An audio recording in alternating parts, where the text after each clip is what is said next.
forgetting that. I don't know why. This morning, though, I turned it on before I left the seat, so I got it right this morning. Boy, it is good to see each of you here. Has anyone heard just recently from the painters? Still waiting to hear from them, okay?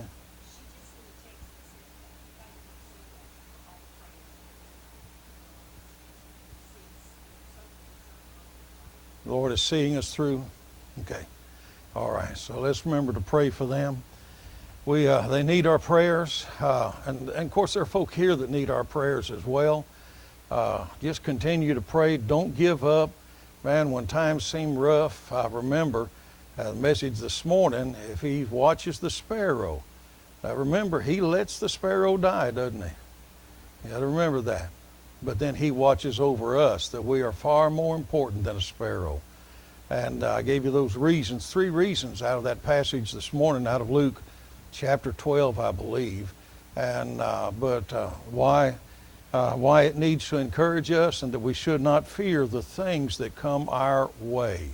Not fear the things that come our way. Tonight, we're going to be dealing, the subject I've put is real faith that rebukes wrong. And if you're looking at the top of the first page, I didn't get an S on the rebukes there. And is patient. That's a little bit odd to put those two together. And yet I believe that real faith has to rebuke wrong, and at the same time is patient. And that means that we don't become the judge, the jury, or the executioner. But we have to rebuke wrong. If parents don't rebuke wrong with their children, then their children are going to grow up with a wrong attitude of life. And they need to be rebuked. Does anyone else need a handout? Put your hand up quickly. Nobody. All right. Okay. I want to make sure that everyone gets one. Chapter number 5, we'll begin in verse number 1 and read together. I'll read out loud, you read silently. It says, "Go to now, ye rich men, weep and howl for your miseries that shall come upon you." Now I won't stop there. He tells these rich men. Now he describes these rich men in the next couple of verses. He doesn't say that every person that has money, those that have more than the average person or anything of that nature. But he tells them, these rich men, to weep and to howl for your misery that shall come upon you. Just as well get ready, judgment's coming if you misuse your position, your authority, your possessions, whatever it is, if you misuse it. Look at verse number 2. Your riches are corrupted, and your garments are moth-eaten. Now, they don't see it that way, not these rich men. They don't see that their riches are corrupted. They don't see that their garments, their clothing, are moth-eaten. It's a little bit like the story of the emperor who wore no clothes, because supposedly somebody was able to convince him that this invisible thing that he had was a beautiful garment. I don't remember how the story goes about it, but he walked around and people was bragging on his new clothes until a kid said, "Mama, he ain't got no clothes on." Now that's not the exact story, but pretty close. And it took somebody that was innocent and not wanting to please the king to bring it to his attention. Verse 3, "Your gold and your silver is cankered, and the rust of them shall be a witness against you, and shall eat your flesh as it were fire." I've always wondered when I read that, if that's where the saying is that money's going to burn a hole in your pocket. I remember Dad saying we'd get a little money, we'd say, "Can we go to the store?" Hey, it wasn't even a half mile to the store, you know. About a little more than here from Tidbits or a little less.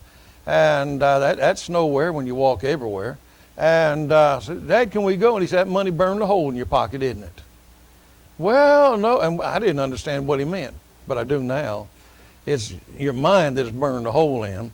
But anyway, and it shall eat your flesh as it were fire, Ye have heaped treasure together for the last days.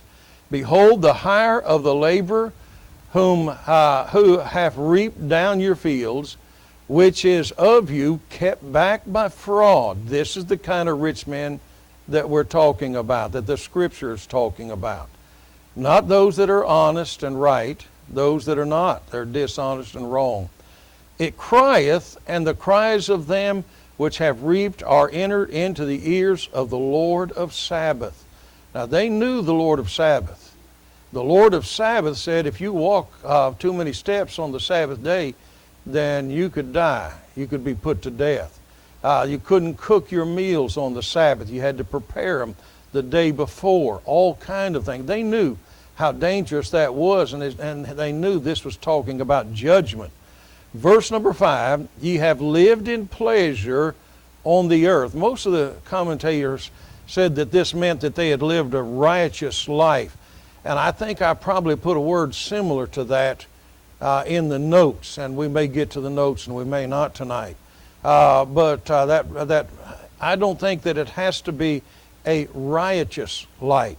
Let me back up just a minute to the word gluttony. Most of us today use the term for gluttony as overeating. That's not what the biblical term gluttony and the Roman term of gluttony. When the Roman festivals and feasts and all was going on, the men would go in. Of course, there was evil going on in there.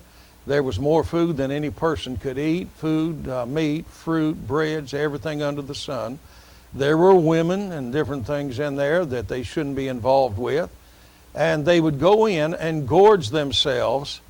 And they had outside a tall vase.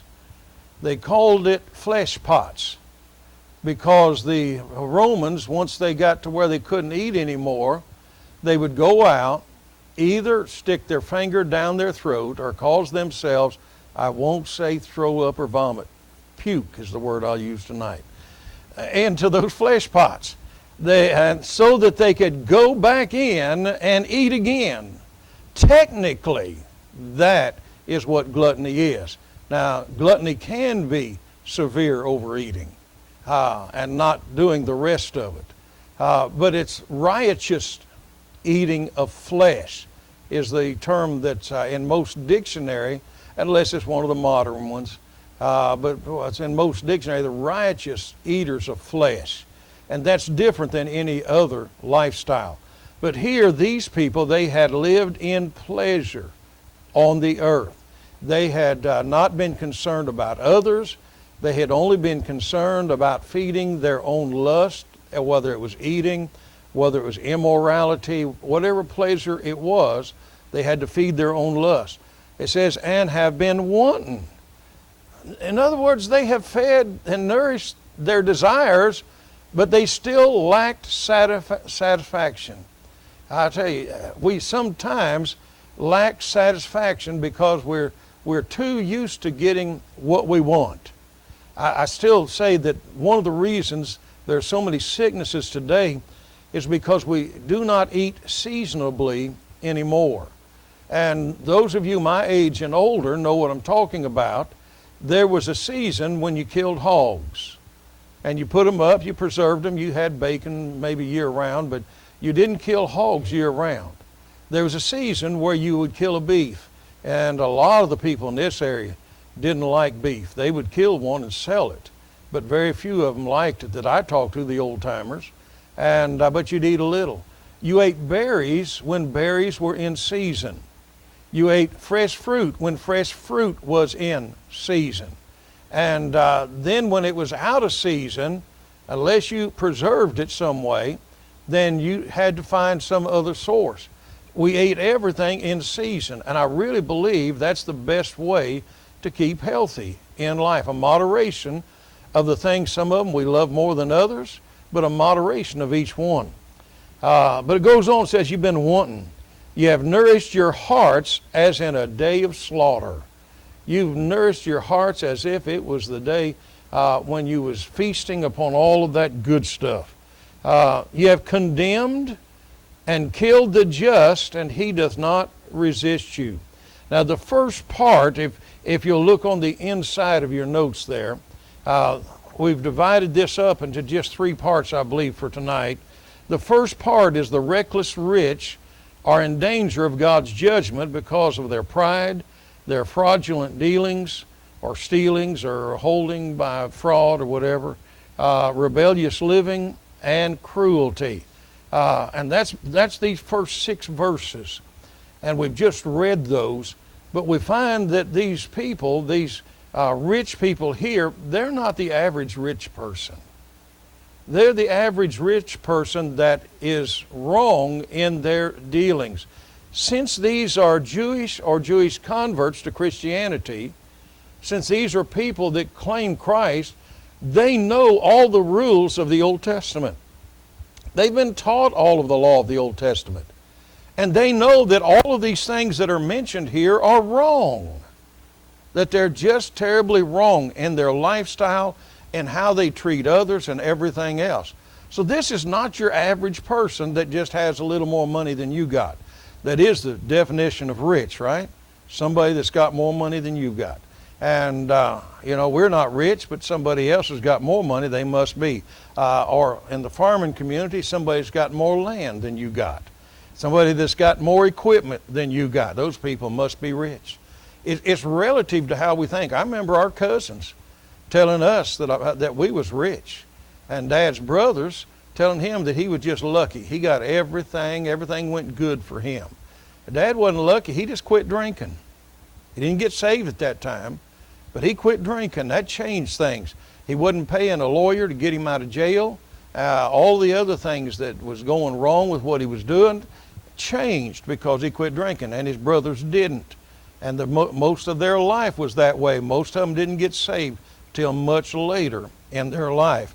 And then they changed. But it's sad, it's going to be sad that it took that long. But my cousins said, you're the rich part of the family. We was putting cardboard in our shoes. We had a church shoes and church clothes, one set. And everything else was work clothes. And they didn't get washed every day. Now, if they got really dirty, we cleaned that dirty part. And we wore our school clothes, put them up on a nail till we moved into a house that actually had a place to hang them, and kept them clean, got them back out for the next day. We didn't think we was rich. We thought them city people were rich. They had running water, inside bathrooms, and all the rest. But we find here that these rich people who are wrong, they're not right with God. They have abused everything that God had given them and used it for things it was not intended to be used for. But then I want you to see the oppressed, verses 7, 8, and 9. This is what they are to do. Now, we're not talking about the rich now, but beginning in verse number 7, says, "Be patient, therefore, brethren, unto the coming of the Lord." Now, I want to stop there. These people are the ones who have been abused. They're the ones who have been mistreated by the rich people. They went and worked for rich people that had more money than they had. And those people held back their income by fraud. I've told this before about the time that a fellow come ask us boys to work for him. And he told me, he said, "I want them to work for us. This is what I'll pay." And then when it was all over, he didn't want to pay us. He told us he'd feed us a good lunch. Well, his wife was a city girl and she didn't cook. They had moved out into the country. So the good lunch he was talking about was peanut butter and jelly and a glass of water. Well, peanut butter and jelly is okay for kids, but that's not what the other farmers fed us for lunch. Man, they spread the old farmer's table out, and you got any of the food that they had cooked, you just filled your plate up. Then you sat down for a little while because you couldn't move. And but he didn't do that. Then when we come home, he paid us less than half what he said he was going to pay. And when Dad asked him how much money we got, and we told him, he went down to the fellow's house. He said, "You lied to my boys. You didn't pay him." "Well, we had some bigger boys. They actually worked harder than yours." He said, "You told them what you would pay them when you was here. You looked at them, you saw what they could do, and you said what you was going to pay them. Now you're going to pay them." And the fellow did. He paid Dad, He brought the money back to us. He said, you'll never work for this fellow again. We don't stay around people that don't honor their word. And of course the sad thing was this guy was a deacon in the church. And Dad held that against him and against the church and everything else. After Dad got saved, those two were friends. But until Dad got saved, they weren't friends. And but you can't cheat these people. But the people that get mistreated, what are they supposed to do? They supposed to bite their tongue, spit at the guy, cursing, do something else? No. They are supposed to handle it the way we're going to read here in verse 7, 8, and 9. Here's what they're supposed to do. Be patient. In other words, be patient, don't you become the judge, and we'll see that in a minute. Therefore, brethren, unto the coming of the Lord. The Lord is going to work it all out. You may get on the short end of things in this life, but the Lord is going to take care of it all when He comes back. And we do need to remember that the Lord is coming back. And do you want to carry all of that bitterness in your heart? All of that anger in your heart? Man, that's nothing but extra weight against your spirit and against your soul. You don't want to carry all of that around. Let it go, because the longer you drag it as a dead person or as something dead, the more it stinks, maybe not to you, but it stinks to everybody else. And I think I said this one time as an illustration. The person who is full of pride makes everybody else sick except for himself. And you find somebody that is just so full of pride about themselves, it just makes you sick. I had a fellow in the church up in Alabama, never was a member, just attended every time we would have a meal. And he would come, he went to another church, but he would come to our church after that meal and tell everyone, I'm sure glad you all invited me. Nobody's invited him. And but he showed up and he'd come in. He would get his desserts. He'd get his way in the front of the line. Wouldn't even try to get his wife up there with him, but he'd get his way in the front of the line. He would go in during prayer and get his desserts and hide them. Then he'd get in the front of the line, get his food first, and he couldn't wonder why nobody liked him. He was so full of pride. I talked with him, and one day he said, I'm the best friend I've got. I said, you telling me I'm the best friend you got? He said, not you, me. He was his own best friend. If you got to be your own best friend, there might be something on the wrong side. But we need to not carry all of that kind of stuff around. How many of you older folk, or even some of you kids, you've seen a dog drag something dead into the yard? And then you've seen that dog rub his nose and his head all over it and roll his back all over it. And when you go try to get it away from him, he'll just drag it away. Dead skunk, it don't matter what it is. He'll try to get it away from him, and you'll holler at him, and maybe finally you'll get it away from him. He can't understand why you're trying to get it away from him. Because to him, he's proud of it. But it stinks to you. It looks bad to you.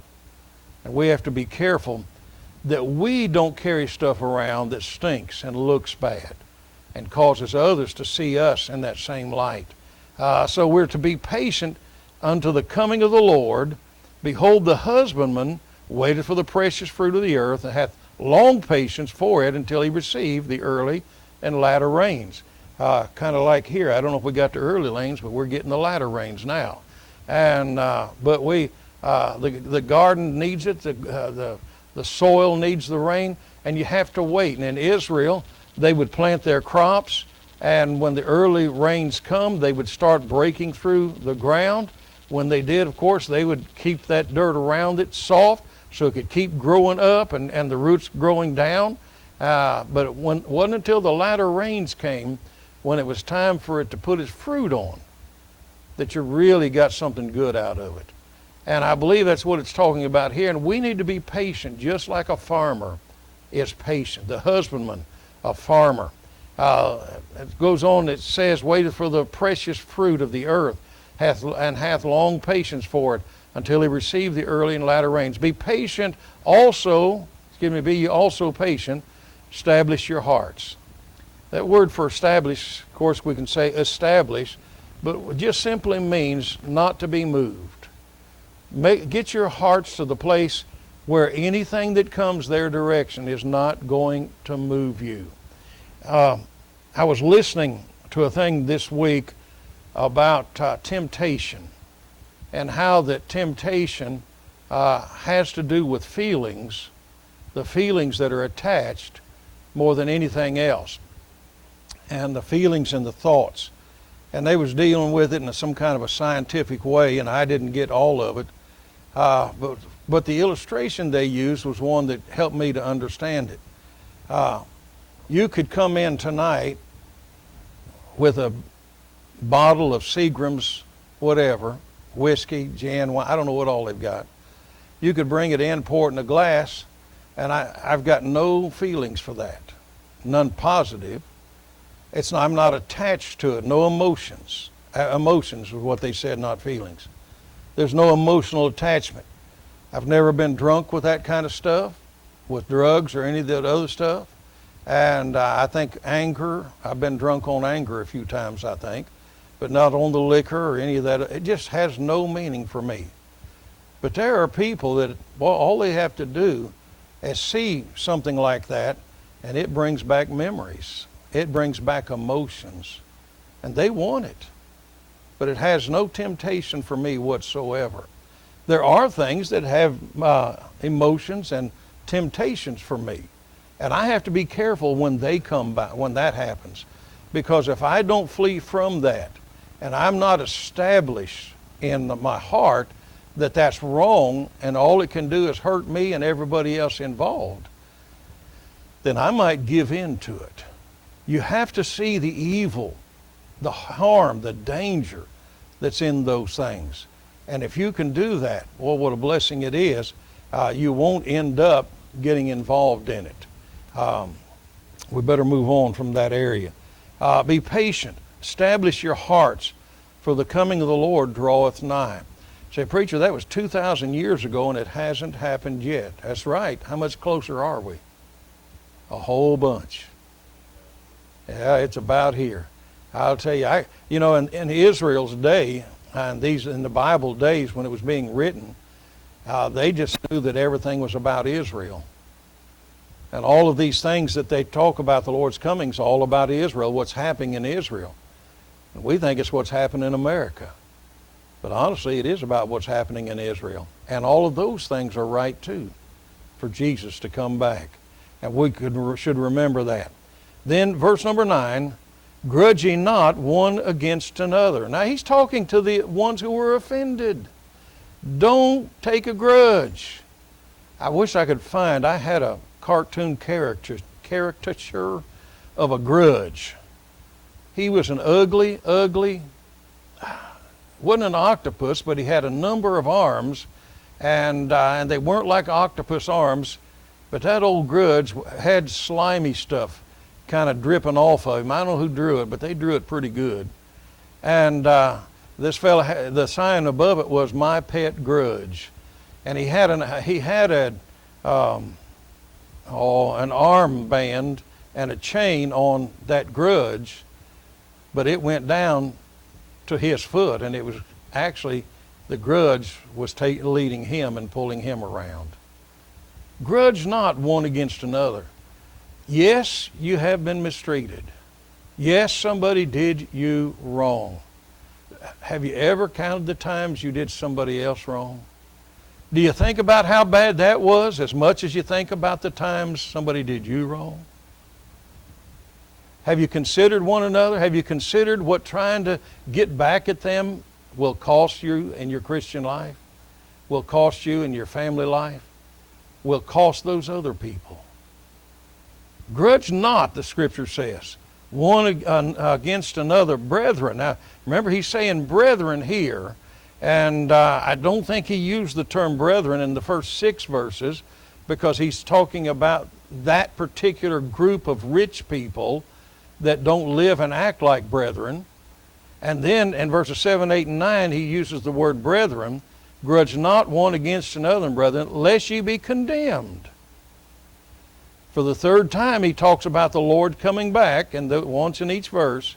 Behold, the judge standeth before the door. You are not the judge, and I'm not the judge. The judge is standing before the door in heaven, fixing to come out from heaven and get us. He will judge all things. And you know, it could be that the Lord allowed a lot of that, a lot of the things against us. Now, not evil and not those other terrible things, but the things that happen to us to grow us up. You know, I thought when I got drafted, why in the world? I was in Bible college. Jan and I had just gotten married. Why in the world I got to go into the Army? I had never thought about being in the Army. You know, Vietnam was still going on. I just didn't think it was right. And boy, when I called them, they said, "You're drafted." Said, "We don't know what happened, but there was something wrong." They transposed, when they put it in your card file, they transposed some of the information, and they had the wrong birth year for you and for another, William Russell. And he was 2 years older. And for some reason, they'd been trying to draft him because he had the birth year of mine, and I had the birth year of his. And 2 years later, when that birth year came up, they said, "You're drafted." I was in Bible college. I finally said, "That's it, I'll quit. I'll close Bible college, I'll get out of Bible college, get ready to go." And then they said, "We're going to give you an extra month."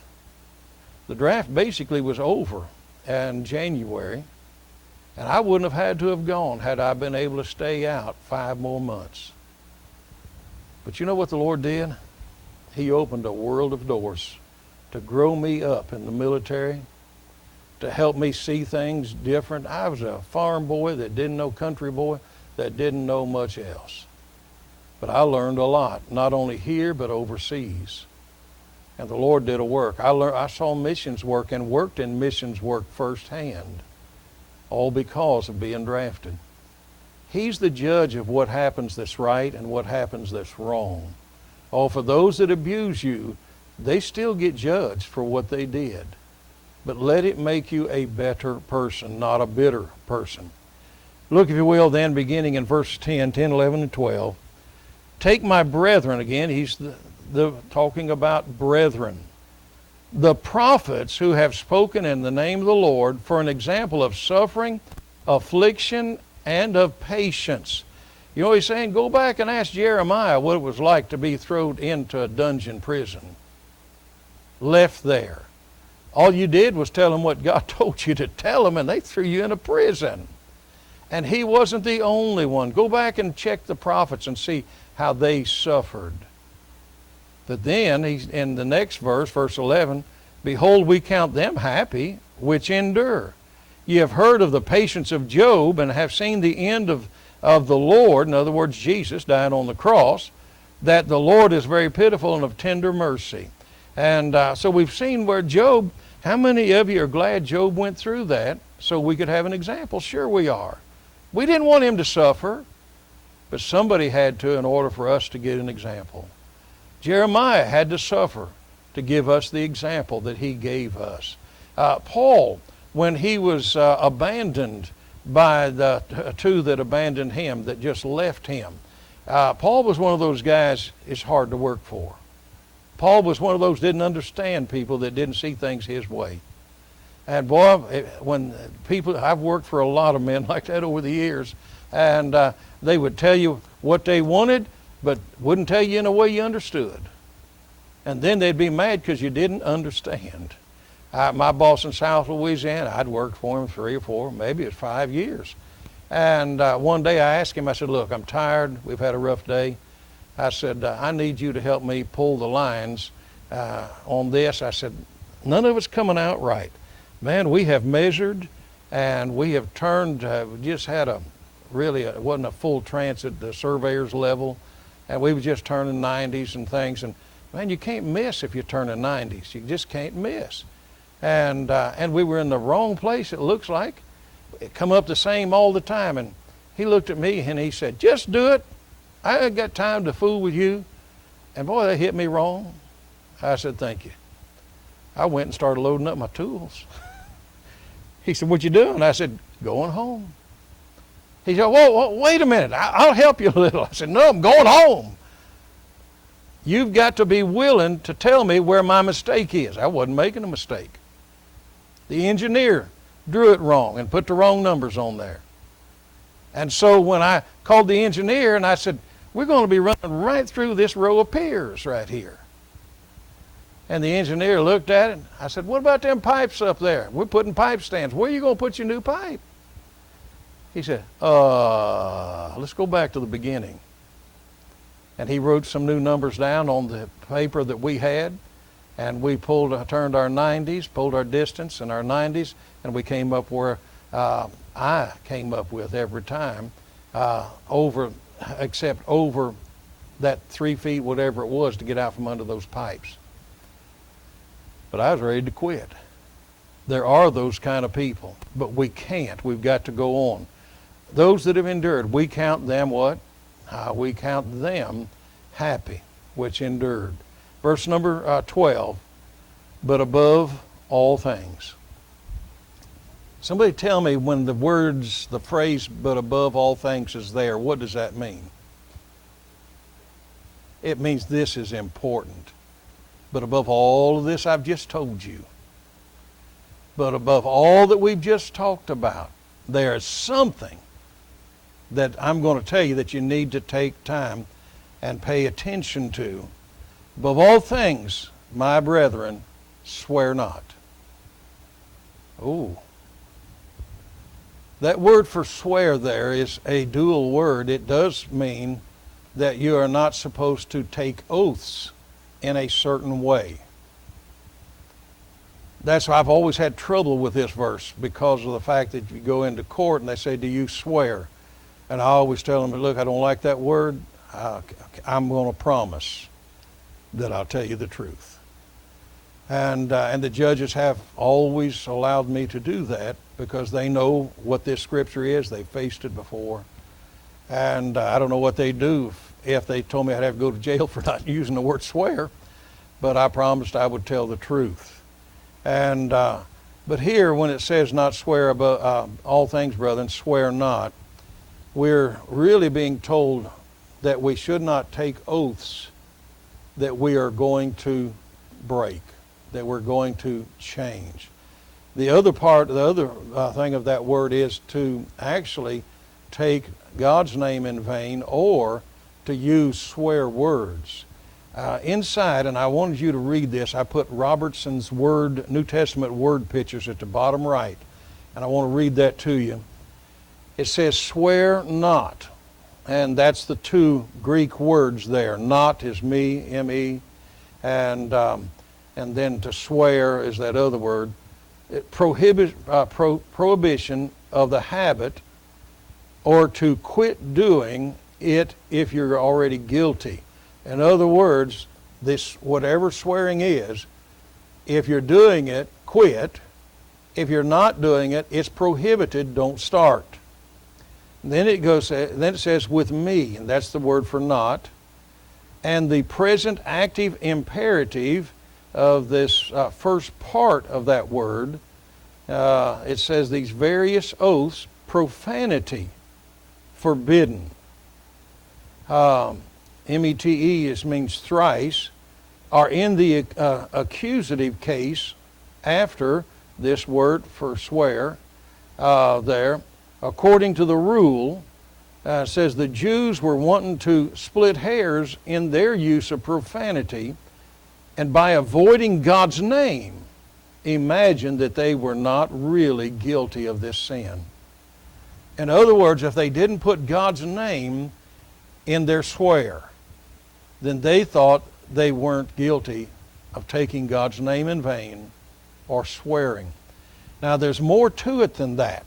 In the history of the Jewish people, the time this scripture was written, many of them would swear by the temple.